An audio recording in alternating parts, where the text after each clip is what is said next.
다 같이 하나님 말씀 보시겠습니다. 창세기 22장 1절부터 12절입니다. 그 일 후에 하나님이 아브라함을 시험하시려고 그를 부르시되 아브라함아 하시니 그가 이르되 내가 여기 있나이다. 여호와께서 이르시되 내 아들 내 사랑하는 독자 이삭을 데리고 모리아 땅으로 가서 내가 내게 일러준 산 거기에서 그를 번제로 드리라.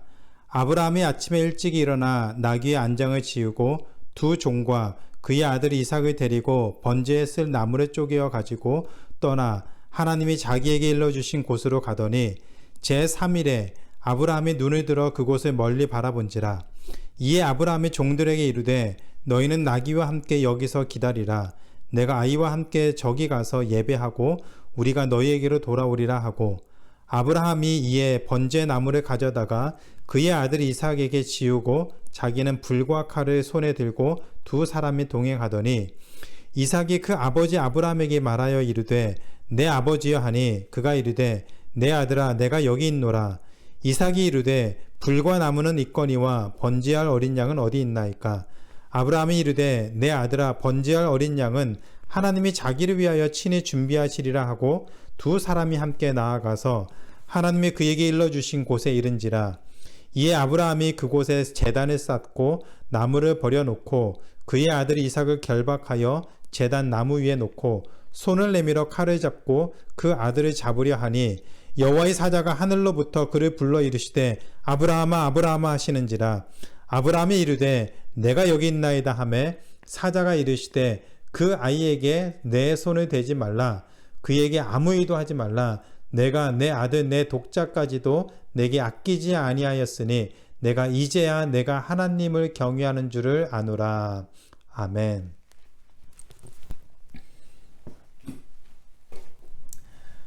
자녀들이 부모님을 닮는다는 것은 굉장히 당연한 일이죠.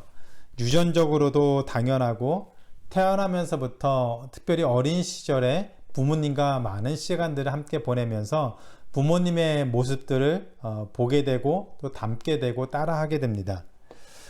생김새뿐만이 아니라 습관과 목소리조차도 비슷할 때가 많이 있죠. 저도 돌아보니까 고등학교 때부터는 집에 어떤 분들이 전화를 하시면 제가 받을 때마다 저희 아버지이신 줄 알았다고 하는 그런 얘기들을 참 많이 들었습니다. 그래서 아버지의 행동이나 습관이나 성품들을 아들들이 닮는다고 해서 부전자전이라는 말을 쓰죠. 또 어머니들의 그런 모습들, 행동과 습관, 성품들을 딸들이 많이 닮는다고 해서 모전여전이라는 말을 사용합니다.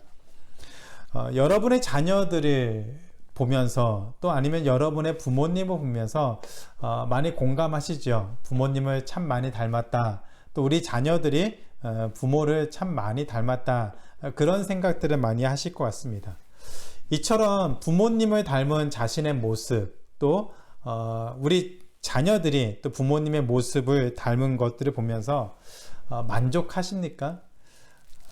아니면 아쉬운 점이 있으십니까? 부모님들 입장에서는 자녀들이 부모보다 더 나은 사람이 되기를 기대하는 마음이 있기 때문에 그런 아쉬운 점들이 또 더 많이 보일 수도 있을 것 같아요. 이왕이면은 부모님의 어떤 장점들, 좋은 점들만 다 자녀들이 가졌으면 좋겠는데 살다 보면 부모님이 가지고 있는 그 단점도 아이들이 많이 가지고 있는 것을 보게 됩니다. 이왕이면은 좋은 것만 가지면 좋겠는데 그런 것들이 있는 것들을 볼 때 부모로서 좀 속상하기도 하고 아쉬운 마음이 들기도 합니다.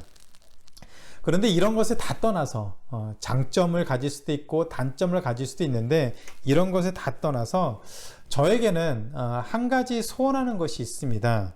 아빠인 저보다 아이들이 하나님을 더 잘 믿는 믿음의 사람이 되었으면 하는 소원함이 있습니다. 다른 것은 좋을 수도 있고 더 좋을 수도 있고 또 더 안 좋을 수도 있고 어떤 상황이 될지 우리는 모르지만 한 가지만은 그래도 부모인 나보다 아이들이 더 좋은 믿음을 갖고 사는 그런 하나님의 자녀로 살아가면 좋겠다라는 그런 소원함이 저에게 있습니다. 제가 목사이기 때문이 아니라 모든 믿음의 부모님들이 이런 소원을 가지고 살게 되기를 제가 소원하고 기도합니다. 믿음의 명문 가문을 세우기 위해서 우리 자녀들이 그래도 부모보다 더 나은 믿음을 갖고 살 수 있는 그런 가정, 그런 신앙인이 되기를 원하는 것, 그런 부모님의 모습이 우리에게 필요할 것 같습니다.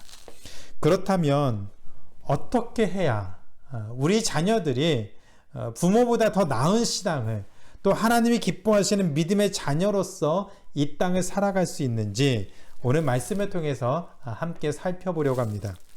먼저 믿음의 명문 가문을 세우기 위해서 부모인 우리가, 또 자녀로서, 자녀라고 할지라도 자녀인 우리가 믿음에 바로 서 있는지 그 믿음을 반드시 점검해야 합니다. 믿음의 명문 가문을 세우기 위해서 부모님이 먼저 믿음에 굳건하게 서 있어야 합니다. 이것을 위해서 믿음이 무엇인지 먼저 살펴보도록 하겠습니다. 오늘 우리가 읽은 말씀 22장 1절에 보면 하나님이 아브라함을 부르셨는데 그 부르신 이유가 아브라함을 시험하기 위해서 부르셨다고 했습니다. 그리고 나서 2절에서 내 사랑하는 내 아들, 내 사랑하는 독자 이삭을 데리고 모리아 땅으로 가서 내가 내게 일러준 한 산, 거기서 그를 번제로 드리라고 하셨습니다. 이게 무슨 청천벽력 같은 소리입니까? 75세에 하란에 있던 아브라함을 부르시면서 하나님이 아브라함에게 자손을 줄 것이고 그 자손을 통해서 큰 민족을 이루게 하겠다고 그렇게 약속을 해주셨습니다. 그 약속 믿고 가나안 땅에 들어와서 25년이라는 시간을 살다가 100세가 되어서야 그 아들 이삭을 얻게 되었죠. 그러면 하나님의 그 약속을 이루게 하기 위해서라도 이삭을 하나님이 보호해 주시고 지키시고 또 건강하게 자랄 수 있도록 하나님이 은혜를 주셔야 하는데 오히려 이삭을 죽여서 번제로 바치라고 명령을 하셨습니다.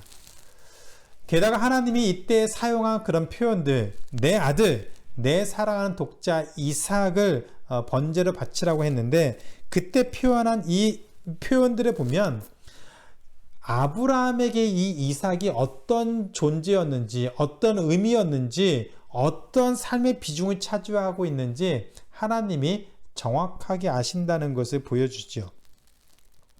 그렇다면 하나님의 명령이 너무 심한 것 아닙니까? 더군다나 생명을 사랑하시는 하나님이 우상을 섬기는 사람들이나 하는 자식들을 우상의 제물로 바치는 그 잔인하고 정말 부모로서 할 짓이 아닌 그 일을 하나님이 요구하신다는 것이 이해가 되질 않습니다. 그런데 더 이해가 안 되는 것이 있습니다. 분명히 하나님은 이삭을 번제로 바치라는 것을 시험 때문이다라고 얘기를 하셨습니다. 그렇다면 어떤 목적을 위해서, 목적을 갖고서 이삭을 번제로 바치라고 했으니까 그것을 그냥 이해한다고 쳐도 아브라함은 그 목적을 모른 채 하나님에게 이런 명령을 들었는데도 아무 말을 못했을까요?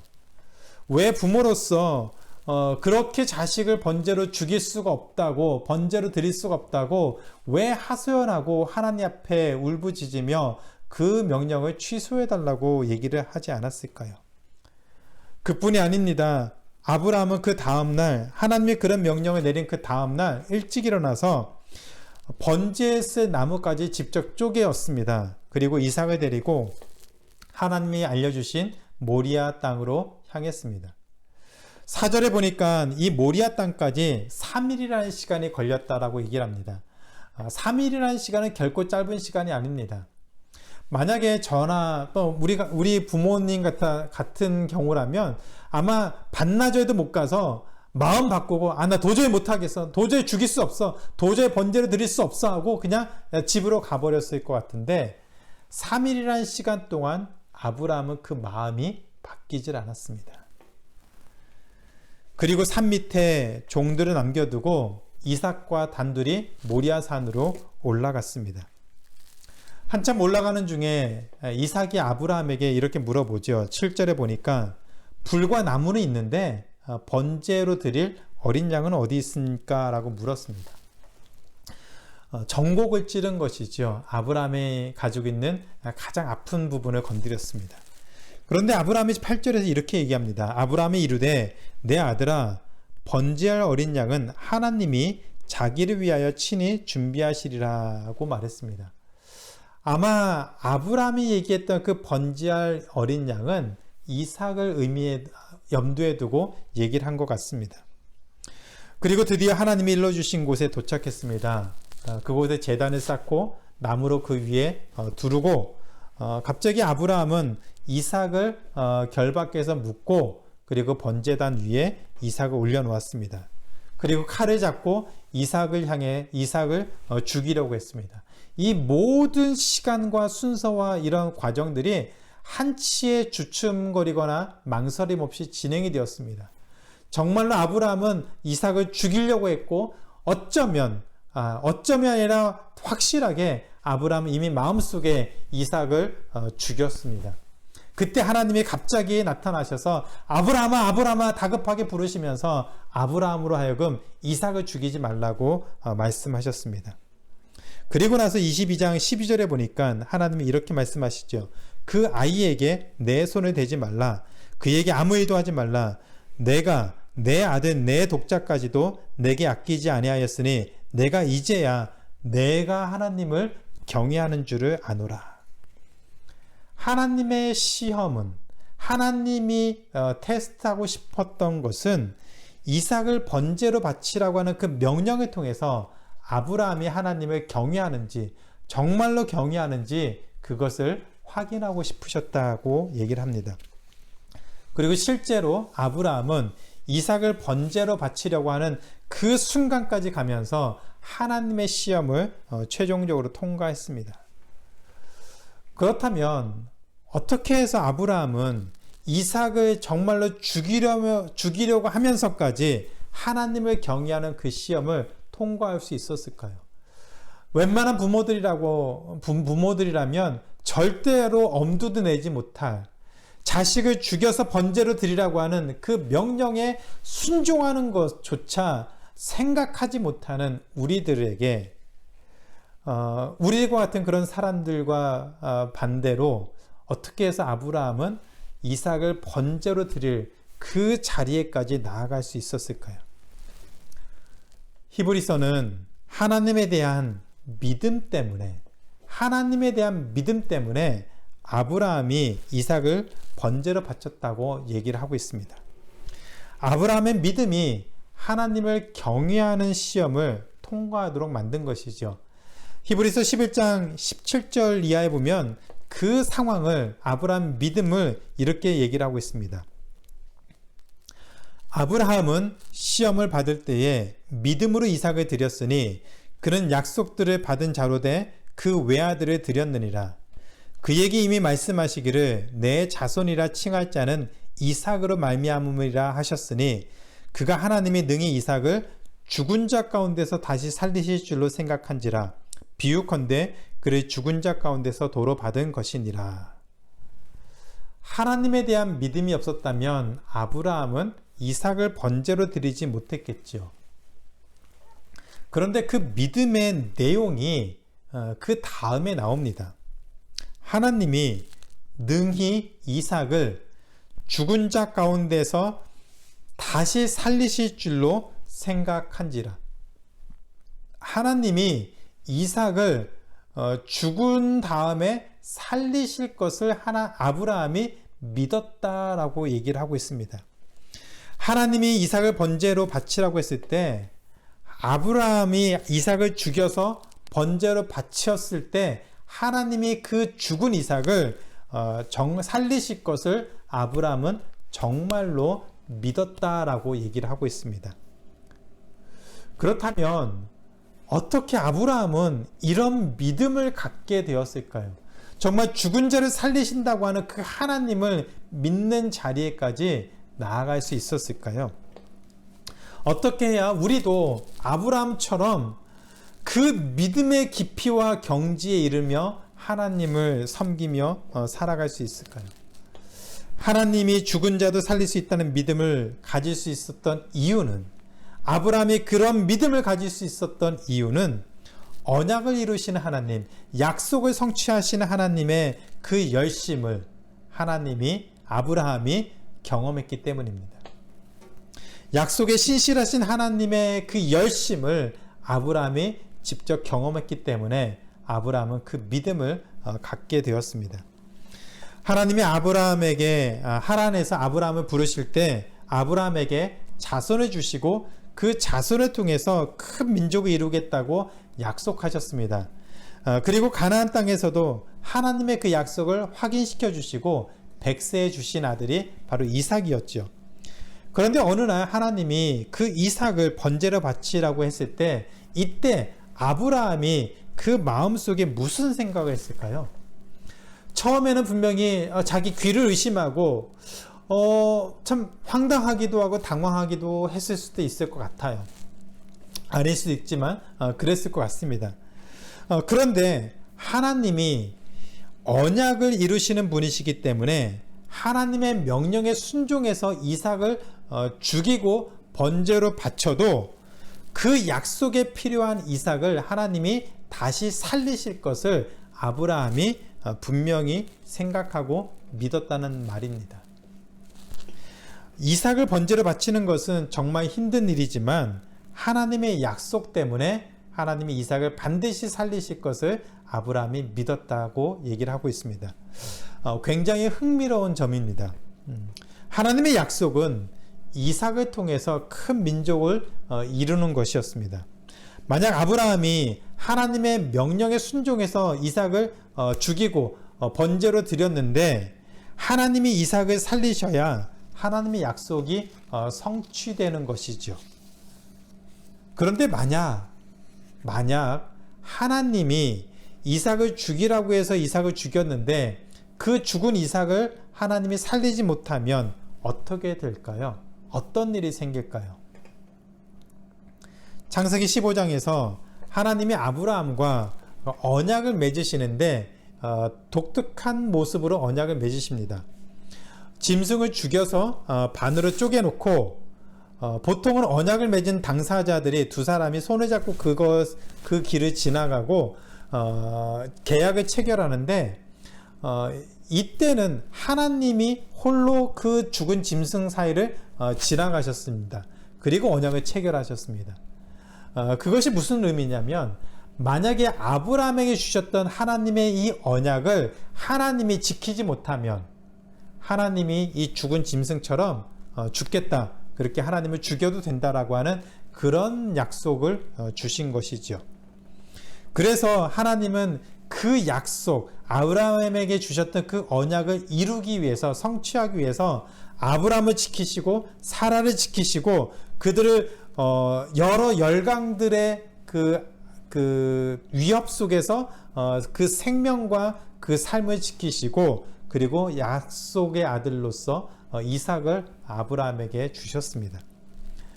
그래서 창세기 22장 1절, 오늘 우리가 읽은 말씀의 처음 시작이 이렇게 시작합니다.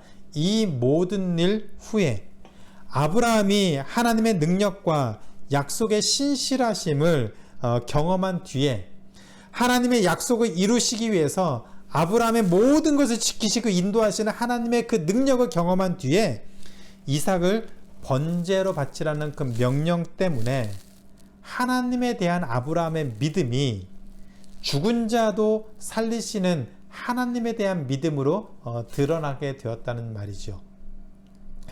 굉장히 중요한 포인트입니다. 만약에 하나님이 이삭을 번제로 바치라고 하는 그 명령을 내리지 않았다면 우리는 아브라함의 믿음이 어느 정도였는지 확인을 할 수가 없습니다. 아브라함이 무엇을 믿었는지, 아브라함이 어느 정도까지 하나님을 신뢰하고 살아갔는지 우리는 그것을 확인할 수가 없습니다. 그런데 이삭을 번제로 바치라고 하는 그 명령 때문에 아브라함의 믿음의 깊이와 정도가 드러났는데 그 깊이와 정도가 어느 수준이냐면 하나님은 죽은 자를 살릴 수 있는 분이라는 그 믿음을 아브라함이 갖고 있었다라고 얘기를 합니다. 하나님의 명령에 순종하지 않으면 하나님이 자기를 해칠까봐, 어려움이 생길까봐 그 두려움 때문에 이삭을 죽이려고 한 것이 아니었습니다. 죽은 자도 살리시는 하나님을 믿었기 때문에 하나님의 명령에 아브라함은 철저하게 순종할 수 있었던 것이죠. 모든 인간은 죽을 수밖에 없습니다. 그 죽음에서 살아난 사람 없습니다. 그런데 하나님은 그 죽은 자를 살릴 수 있는 분이심을 아브라함은 믿었습니다. 그러니 아브라함이 그 하나님을 어찌 두려워하지 아니하고 경외하지 않을 수 있겠습니까? 이것이 바로 아브라함의 믿음이었고, 아브라함을 통해서 우리가 아는 그 아브라함을 만드시는 하나님의 열심, 또 그렇게 되게 만드는 하나님의 열심이 바로 아브라함의 믿음을 가능하게 했습니다. 이처럼 아브라함을 부르시고 그를 믿음의 조상으로 세우신 하나님의 열심은 아브라함 때에 끝난 것이 아니라 지금도 진행형으로 우리와 함께 하시는을 우리는 볼 수 있습니다. 하나님이 이삭을 번제로 드리라고 명령하신 이유는 이삭이 아브라함에게 어떤 존재인지 어떤 의미인지 하나님이 아셨기 때문이죠. 우리 모두는 하나님과 다른 어떤 것을 놓고 어떤 것을 선택할래라고 했을 때 갈등하게 만드는 것이 있습니다. 어떤 사람에게는 하나님과 권력, 하나님과 돈, 하나님과 명예, 이것을 놓고 하나를 선택하라고 할 때 갈등하겠지만 아브라함에게는 그 갈등이 가능한 것이 바로 이삭이었죠. 하나님과 이삭을 놓고 어떤 것을 선택하려 할 때 어느 순간에는 아브라함이 이삭을 위해서 갈등할 수 있는 그런 모습이었다는 겁니다. 그래서 하나님은 이삭을 선택해서 이삭을 번제로 드리라고 하는 그런 명령을 내렸고, 그것을 통해서 하나님을 경외하는지 하나님이 직접 확인하기 원하셨다는 것입니다. 하나님은 이삭을 통해서 아브라함이 하나님을 경외하는지 그것을 시험하셨고, 하나님에 대한 믿음으로 아브라함은 그 시험을 통과했습니다. 하나님은 우리에게 우리 자녀를 번제로 바치라고 하는 그런 명령을 내리진 않습니다. 그러나 하나님을 경외하면서 사는지, 우리가 하나님을 경외하면서 사는지, 그것을 하나님이 반드시 시험하십니다. 우리 마음의 중심이 어디로 향하고 있는지, 우리가 하나님을 경외하고 하나님의 말씀에 순종하며 사는지 하나님은 그것은 반드시 확인하십니다. 그런데 이 시험에 성공하기 위해서, 이 시험을 통과하기 위해서 우리에게 필요한 것이 바로 믿음입니다. 믿음. 우리의 삶을 지키시고 인도하시는 하나님에 대한 믿음이 있어야 바로 우리는 하나님을 경외하게 하는 이 시험을 통과할 수가 있습니다. 그런데 이 믿음은 우리와 함께 하시는 하나님을 경험해야만 우리는 이 믿음을 갖게 됩니다. 말씀으로 우리를 이끄시는 하나님의 은혜를 매 순간 경험해야만 우리의 믿음이 더 깊어가고 하나님을 더 신뢰하며 살 수가 있습니다. 요즘 제가 창세기를 연구하고 있는데 요셉의 삶을 돌아보면서 은혜를 많이 받고 있습니다. 요셉이 노예로 애굽에 와서 보디발의 집에 팔려서 그 집에서 노예로 있을 때 하나님이 요셉과 함께 하셔서 요셉의 형통한 사람이 되도록 하셨다고 얘기를 합니다. 보디발의 아내의 모함을 받고 감옥에 갇혔을 때에도 하나님이 요셉과 함께 하셔서 간수장에게 은혜를 받게 하시고 또 요셉을 형통한 사람이 되게 하셨다고 말씀을 하고 있습니다. 그런데 하나님이 함께 하시고 형통한 사람이 되었다고 해서 요셉이 노예로부터 해방되거나 감옥에서 바로 나오지는 못했습니다. 요셉은 여전히 노예로 있었고 감옥에 있었습니다. 그러나 요셉이 무슨 일을 하든지 그가 맡은 일들이 잘 되도록, 좋은 결과가 생기도록 하나님이 그에게 은혜를 주셨다고 얘기를 하고 있는데, 그것이 바로 형통입니다. 바로 살아가면서 하나님의 은혜가 임해서 그가 맡고 있는 모든 일들이 잘 되고 좋은 결과가 있도록, 그래서 그가 인정받게 되도록 만드는 모든 것들이 하나님의 형통케 하는 삶이라는 말이죠. 그것을 알고 그것을 묵상하고서 제 삶을 돌아봤더니 저와 저의 가정도 하나님이 주시는 형통한 은혜를 누리고 있더라고요. 세상을 떵떵거리며 살 수 있는 큰 권력을 갖거나 세계적인 부자가 된 것은 아니지만 주어진 삶 가운데 하나님이 함께 동행하시고 또 해결해야 되는 또 부딪히는 모든 일들이 하나씩 하나씩 풀려가는 그런 일들이 우리 삶 속에서 일어나고 있습니다. 자녀들에게 정말 예상치 못했던 기대하지 않았던 큰 일들이 그런 은혜들이 일어나게 되고 또 그들의 삶을 열어주시고 좋은 만남을 주시는 그런 은혜들이 계속해서 일어나고 있음을 보게 되었습니다. 그래서 하나님이 우리와 함께 하시며 우리의 삶을 지키시고 우리를 형통케 하고 계심을 고백할 수가 있었습니다. 그런데 저만 그런 것이 아니라 우리 모두가 그런 형통케 하시는 하나님이 형통케 하시는 삶을 우리가 살고 있습니다. 한 사람도 예외 없이 하나님은 하나님의 자녀와 함께 하시며 그 자녀의 삶을 이끌고 형통케 하는 삶으로 하나님이 지키시고 인도하고 계십니다. 우리는 그것을 분명하게 깨닫고 그것을 고백하고 경험하고 살아야 합니다. 힘들고 어려운 시간 가운데서도 하나님이 함께 하시면 우리 삶을 형통케 하시는 그 은혜가 우리에게 있습니다.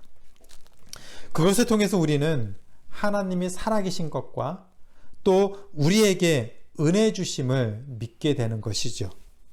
아브라함을 아브라함 되게 하신 그 하나님이 우리를 이 땅에 보내주셔서 우리를 통해서 하나님의 계획을 이루고 우리를 하나님의 자녀로 이 땅을 살게 하시도록 하나님이 이끌고 계심을 우리는 분명히 알고 있어야 합니다. 그 일을 위해서 하나님은 지금도 열심을 내고 쉬지 않으시고 일하시는 것임을 우리는 분명히 알고 고백해야 합니다.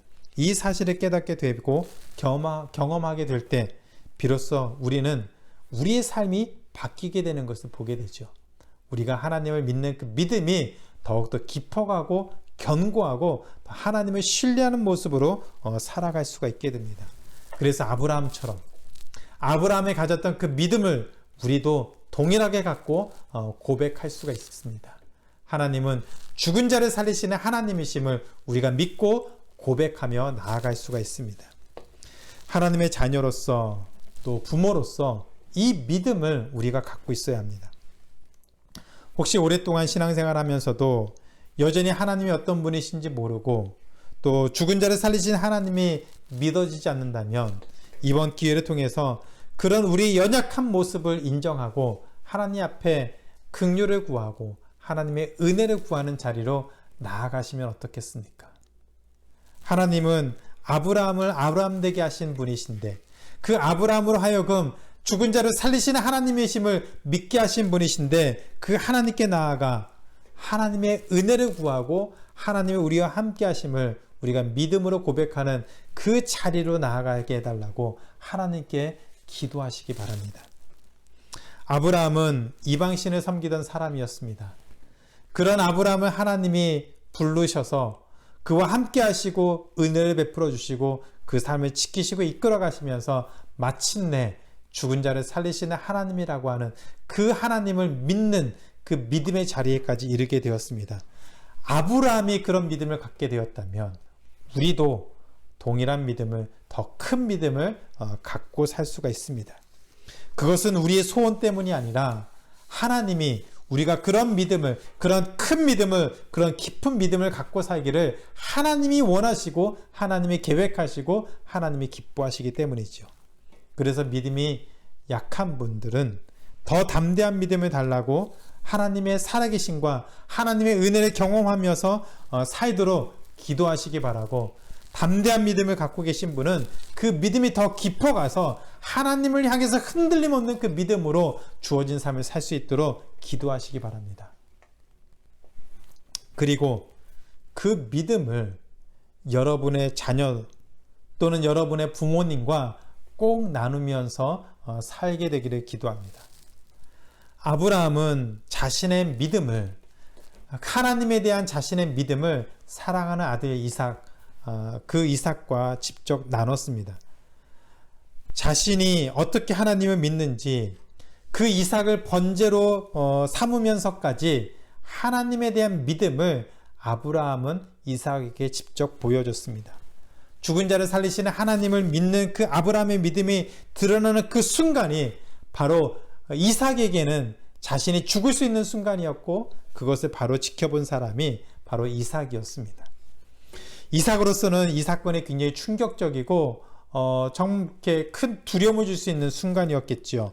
아버지가 자신을 죽이려고 했으니 속된 말로 세상에 믿을 놈이 없는 그런 생각이 들지 않았겠습니까? 그런데 아버지 아브라함이 그렇게까지 한 이유가, 아브라함이 자신을 그렇게 죽이려고 했던, 번제로 드리려고 했던 그 이유가 바로 죽은 자를 살리시는 하나님을 믿는 그 믿음이었음을 비로소 이삭이 아브라함의 모습을 통해서 알게 되었습니다. 직접 보고 경험하게 되었죠. 우리 자녀들의 믿음이 자라는데 가장 중요한 역할을 하는 사람이 바로 부모님입니다. 자녀를 양육할 때 부모님은 하지 않으면서 자녀들한테 이거 저거 해라고 하면 아이들이 말을 잘 듣지 않죠. 교육이 잘 안 됩니다. 둘째에게 셀폰을 너무 많이 보지 말라고 말을 하면 아빠도 셀폰으로 뉴스도 보고 뭐 여러 가지 하면서 왜 자기만 못하게 하냐고 투덜투덜댑니다. 그래서 얼마 전부터 셀폰으로 인터넷이나 뉴스를 검색하지 않기로 결심을 했습니다. 그리고 나서 그것이 이제 제 삶 속에 나타나서 아이에게 이제 아빠도 이렇게 하니까 너도 적게 셀폰을 많이 보지 말아라고 얘기했더니 먹히더라고요. 믿음도 마찬가지입니다. 부모님이 먼저 믿음의 길을, 믿음의 삶을 살면 자녀들은 그 모습을 보고 따라옵니다. 혹시 여러분들 생각에 우리 아이들은 우리가 어떤 믿음을 갖는지 모를 거라고 생각하면 착각입니다. 아이들은 다 알고 있습니다. 정확합니다.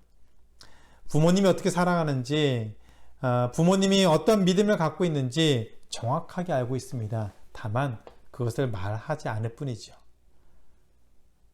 부모님이 어떤 믿음을 갖고 신앙생활하는지 정확하게 알고 있지만 그 믿음에 대해서 언급하지 않을 뿐입니다.